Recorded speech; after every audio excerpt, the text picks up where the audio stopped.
Well, hello everyone. My name is Rebekah. As Katya mentioned, I'm the project manager for a Japanese furniture brand called Ishinomaki Laboratory. So you may be wondering, why is a furniture brand here? We've kind of, through this past weekend, seemed to have demonized the business side of things a bit. But I'm hoping to convince you guys that it's fine to talk about business and craft in that intersection, and that they can empower one another, and that there's so many lessons to be learned. So I love how Butch was talking about things on a macro scale in terms of partnerships and networks. I'm going to take it down a little bit to the micro scale to use our company as a case study on what it might mean to have craft, empowerment, and business all in the same place. So I really want to thank the British Council for this opportunity to be here.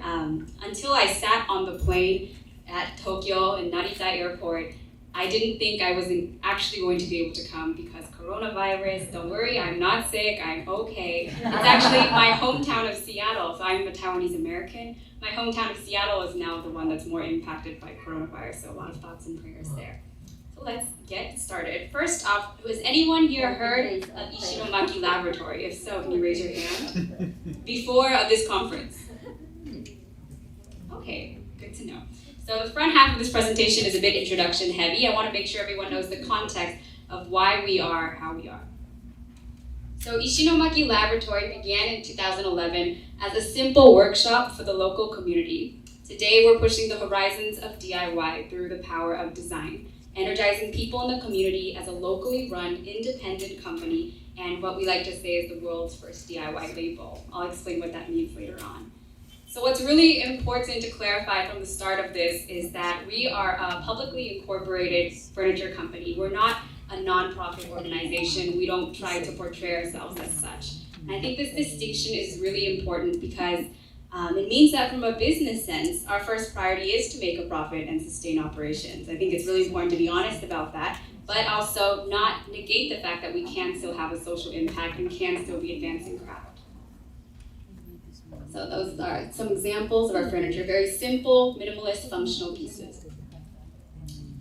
So we are a small team of about 5 full-time workers, 2 part-time staff, based in Ishinomaki, which is a small seaside town on the coast of Miyagi Prefecture, Japan.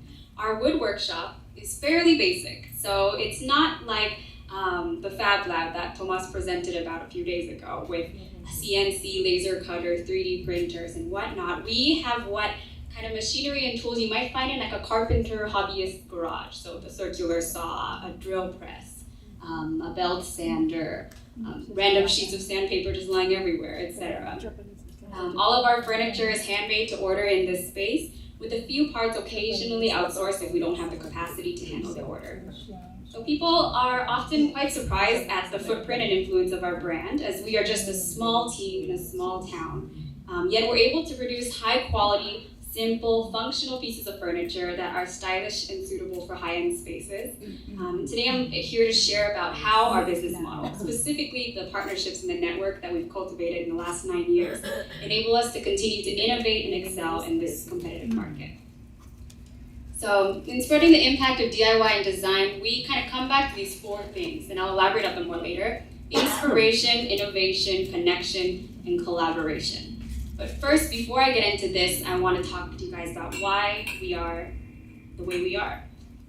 I'll use it by using our logo. So our logo is split into 3 parts. This part is Ishinomaki, the Japanese characters for Ishinomaki. So Ishinomaki is a seaside town, like I mentioned. It doesn't seem very large, but officially our population is somewhere around 140,000, but it's spread across a wide geographic area. So the part of Ishinomaki that I personally live in, I live behind an elementary school in a small apartment next to the rice fields. Yet somehow our population is 140,000. So this photo was taken late last year, shows a vast amount of construction and other infrastructural improvements happening right along the coast. This photo shows the exact same spot, but in March 2011, almost 9 years to this day. So this coming Wednesday, actually, March 11th, will mark the 9-year anniversary of the Great East Japan earthquake and tsunami. So that was a 9.0 earthquake, and I'm sure everyone here probably remembers when it happened, as it was in the news. And here in the Philippines, we experienced so many disasters as well, so I think it was very impactful.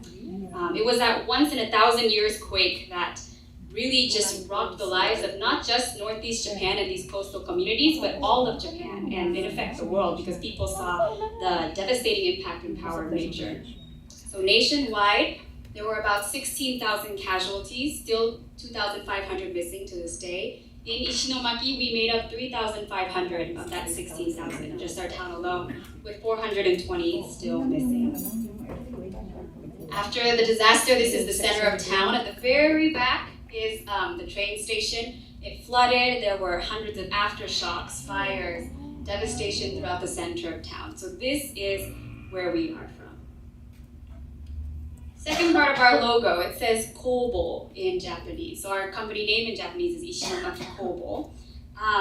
The founders, they actually thought of the name of Ishinomaki Laboratory before they thought of the Japanese name, because they wanted the laboratory, this company, to be a space of creative ideas, new innovations. And so for Japanese, they selected Kobo, which means workshop.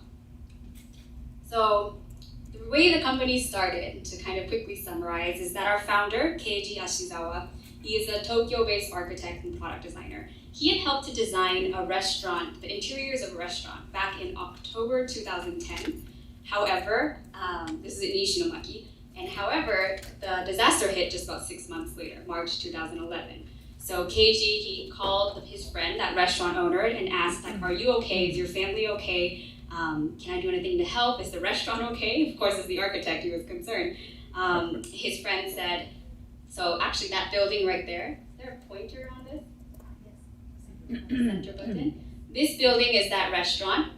A boat went right through the front and broke the structures in front of it. Flooding went all the way up to about here, so about 3 to 4 meters. So the restaurant was no longer usable, and the friend honestly told them that. And then Keiji asked, what can I do to help? I think a lot of people in Japan felt that way, especially the Tokyo area. They were a little bit removed, but they still wanted to do something. And the design community really wanted to do something. So the friend told Keiji, just come and help us clean up. As you can see, there was so much debris. This is actually where, a little bit after the cleanup, because they cleared that part to get in trucks to clear out the mud and the other wreckage. So Keiji went, and as he was helping to clean up, he saw that that government was so overwhelmed, that the locals were so overwhelmed that people were not able to get on moving with their lives because there was so much debris. They could not repair their own homes. They could not make any furniture that they might need in their new temporary living facilities. And so Keiji decided that he wanted to do something about this. So he activated his network of other designers, and he was able to source donations of tools, of lumber, and thus began the first iteration of Ishinomaki Laboratory. So it started off just in like a vacant shop front that had been damaged by flooding. Keiji put up a logo, put the donations of lumber and tools inside, and made it open for public use. Some of the first projects were to renovate, so this is the inside. Some of the first projects were to renovate a old bar, the French Quarter Grill and Bar. In Japan, you find that there are many weird names for establishments. I think that's a universal thing here in East Asia, East and Southeast Asia. But they changed that erect bar to become Fukko Bar, which means revitalization bar, a place where locals and volunteers could gather, hang out, and share ideas. Another initial project was the first editions of the Ishinomaki bench, which became our first product. Working together, they wanted to create a bench that was sturdy using dimensional lumber, which we use to this day. Things like 2x2s, 2x4s, 2x6s, etc. And Keiji enlisted the help of high school students from Ishinomaki Technical High School, and they designed 50 units of the bench, crafted 50 units of the bench to be used for a local outdoor movie theater. What they found in post-disaster context is that people just needed to use their hands. People needed to find a sense of fulfillment again. Otherwise, they were going to start to lose hope and lose purpose. And I think a lot of people in post-disaster or other adverse contexts can resonate with that. There was also workshops with residents in temporary housing, helping to build what's called an endai bench. Even in traditional Japanese homes, and even in the Japanese temporary housing post-disaster, they need these benches in order to access the laundry hanging racks on the top. So very practical uses, very sturdy, but still with a design aesthetic. And through pure happenstance, so has anyone here heard of Herman Miller? You guys heard of Herman Miller? So Herman Miller is a pretty well-established American furniture company. They sent a group of volunteers in fall 2011, and they wanted to figure out how could they help the local community. And so they saw that there's already this existing initiative called Ishinomaki Laboratory. So they connected with KG, and they started to do more DIY projects, more workshops with the locals. And then there were also just DIY workshops for fun. Like I mentioned earlier, it was so important for people just to be able to gain that sense of skill, to feel like they had a purpose, to have a creative outlet. So the last part of our logo is this kind of open box. And the reason why it's open is because Ishinomaki Laboratory wanted Ishinomaki to not be so closed off. What was brought up earlier in one of the keynotes is that we have this issue worldwide now of aging populations, of rural depopulation, and that was something that was already impacting Ishinomaki before the disaster, but was made even worse because of the disaster. So the open box is representing an opening of Ishinomaki to new ideas, to new people, and to have a good flow of information.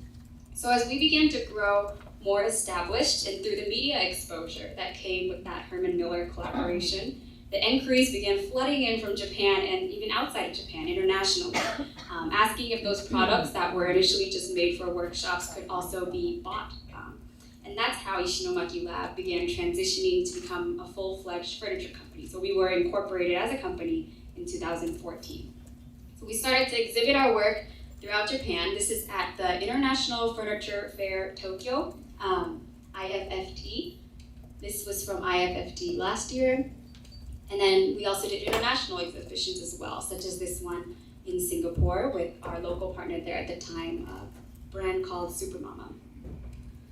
So we also work with designers beyond KG's initial network of friends. So word of mouth spread about Ishinomaki Laboratory, and what I'll touch on later a bit more. But people, they heard our story, they saw our products, and they wanted to be a part of it. They wanted to help reactivate the community. They wanted to contribute designs that honored that initial design aesthetic.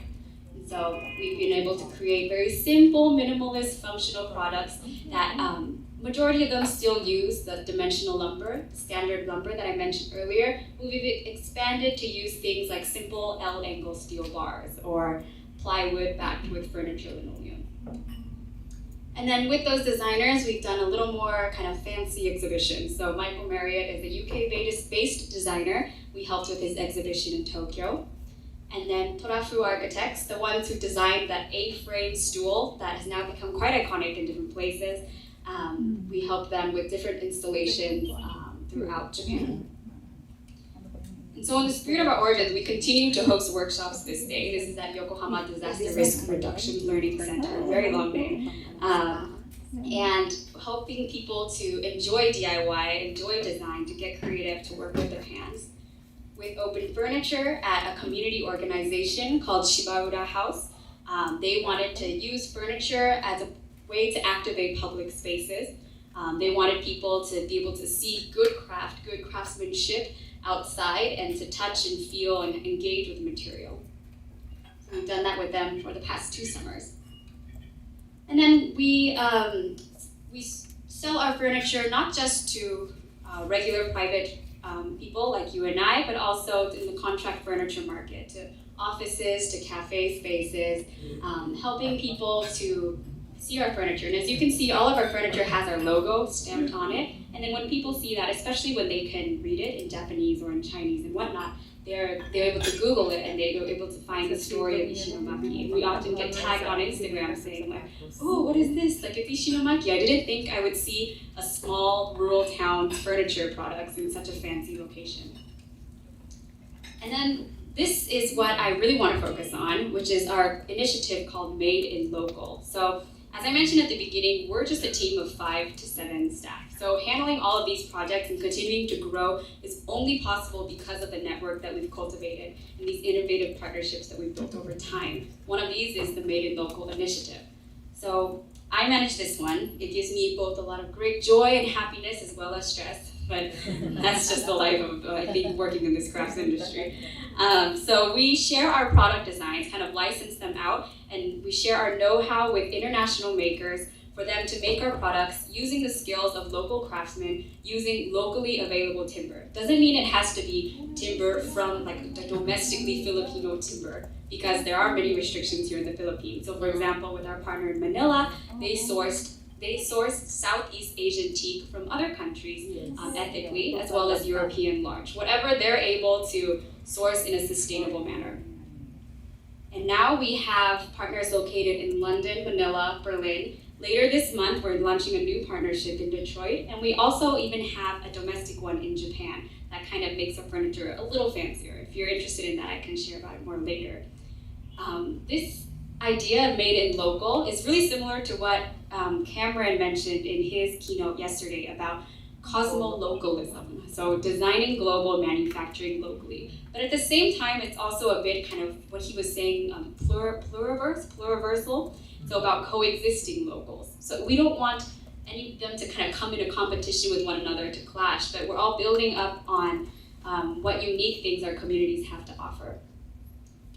So on the very right is photos of our products made in the UK, sold in a shop in London by our partner SCP, a furniture retailer there. The second one is Manila, the third of Berlin, and the fourth of that kind of special one in Japan that I mentioned earlier with a larger Japanese furniture company.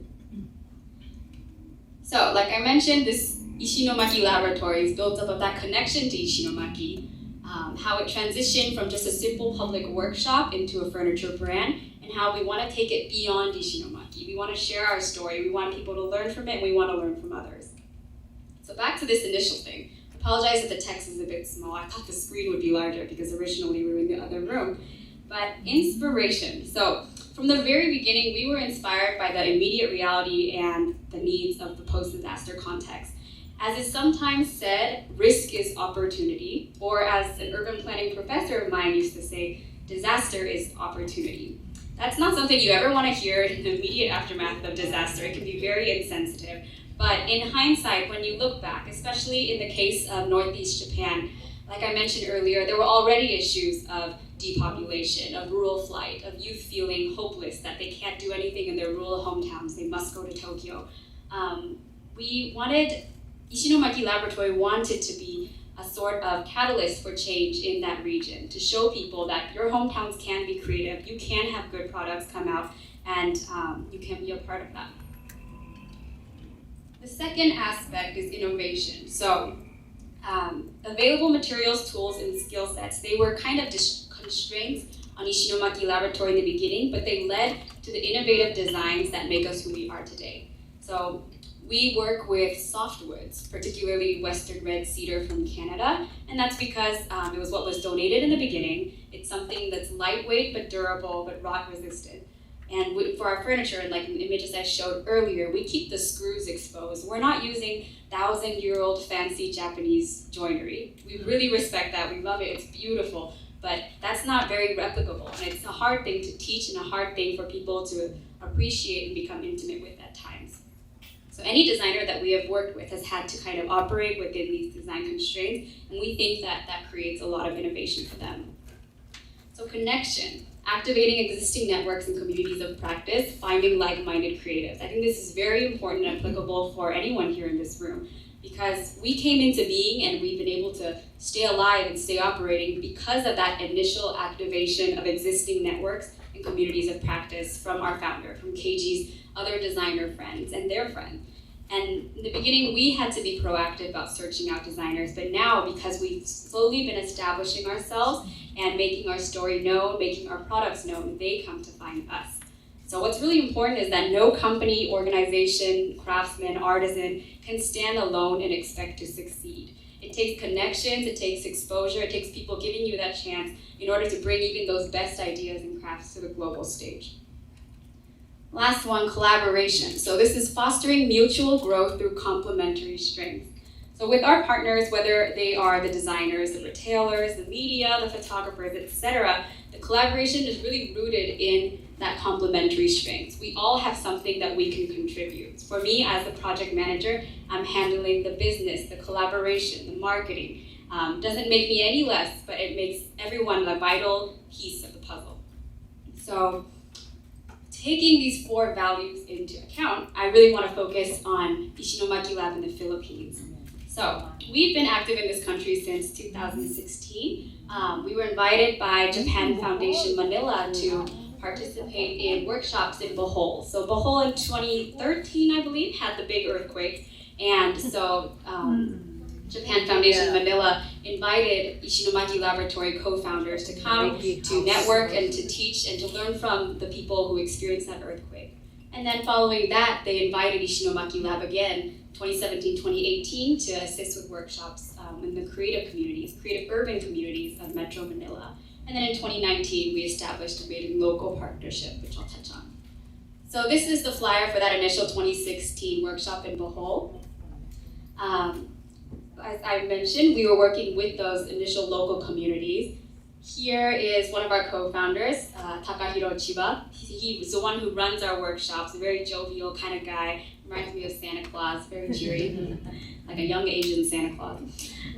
So working with the carpenters, they were able to learn a lot from each other. It wasn't, what we really value about any of our participation in social events and networking and whatnot is that it's mutual discourse. It's not a one-way thing. So we never come into it with the perspective that we are going to impart all this knowledge on you. We also want to learn from you. We want to learn from your experiences. It'll build us all up together. This is the 2017 workshop in Manila, working with the creative communities of Escolta and Capitolio. I'm not saying anything right, but forgive me. So what they did was they were making furniture, and then they installed some in the public space. They had done site visits, seen what was lacking, and then went in and put it in. And then in 2018, they also did furniture workshops and exhibitions at A11, a really interesting collaborative space in Manila, creating very interesting pieces that kind of incorporated both kind of public use, but as well as play, a sort of playfulness to the furniture. So from those workshops, from the 2017 workshop, we became connected. Ooh, okay, 5 minutes. From the 2017 workshop, we were connected with what became our local partner here in the Philippines, La Mana.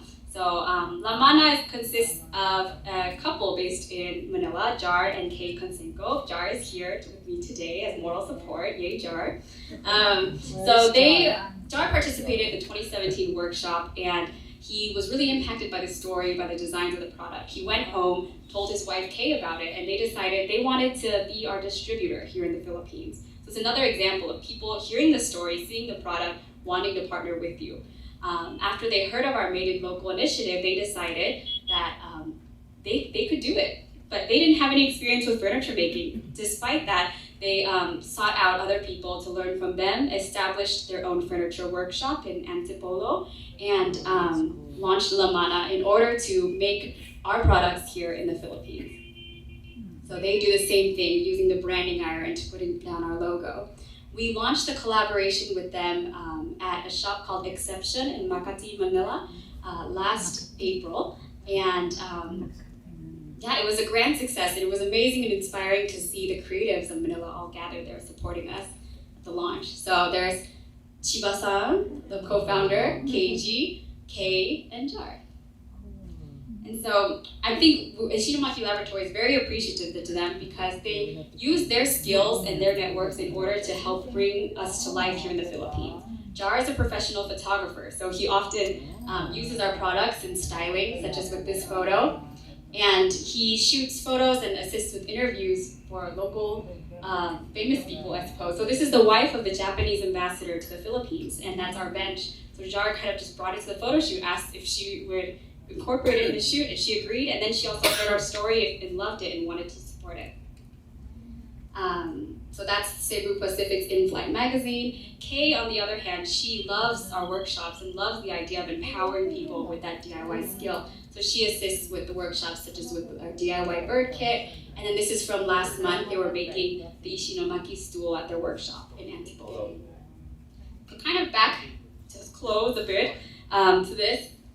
Now, La Mana is the one who is going through this cycle. They were inspired by us, they're innovating now, they're making the connections, they're collaborating. We want this to kind of ripple out with our Maiden local partners and beyond. So last thoughts, the democratization and hybridization of craft. What do I even mean by this? So for a furniture brand like us, partnerships and collaborations lead to these inevitably. So democratization is more about public ownership. So through the workshops, through those Maiden local partnerships, we want to make sure that craft is not something that's viewed as really elitist and that nobody can touch except those who have had thousands of hours of training. There is that aspect of craft for sure, and I'm sure we could get into a heated debate, but there is also the aspect of craft as something that can be more intimate, that you yourself could pursue in your daily life, and we want people to understand that. Hybridization, this is something that some other speakers have kind of indirectly touched on, about how craft by itself may not be able to survive, but craft plus something else, craft plus architecture, craft plus tourism, craft plus business can help it to excel. So we do workshops, we do talks, we do exhibitions, we make ourselves accessible to the public. And this next slide, please don't take a picture, if it's in video, that's fine. But these are the tentative renderings for a guest house and showroom that we are opening in Ishinomaki this summer. We are going to use it as a space to showcase the products, to be a community space, a cafe, have a small wood workshop, small metal workshop, and on the top floor, people can stay the night, kind of Airbnb style. So this is another way for people to become intimate with our craft from another angle. And the last thing is the value of a good story. So there is no point in me being here if we were just an ordinary furniture brand with pretty pictures and a cool, relevant, minimalist aesthetic. There are plenty of furniture companies with that and product designers that kind of adhere to that sort of aesthetic. But what differentiates us is our story and how it draws the audience in and invites them to join in what is now a movement rather than a furniture company. So my friend, he is currently on this pilgrimage in Shikoku, which is a southern island of Japan, wandering around 88 different temples, and he's been posting on Instagram very existential questions, such as, is there meaning in life, in experiences that are not shared with others? I'm like, are you okay? But I think you can defend each answer. There is a meaning in life in solitude, like monks or nuns, but there's also meaning in sharing life with others. Likewise, in craft, there's a meaning in the kind of craft that is built up over heritage over time that perhaps is kept to oneself, but there is also meaning in sharing it with others and making it available and in networking and broadening that network. So I want to leave you guys with that and just thank you for this opportunity.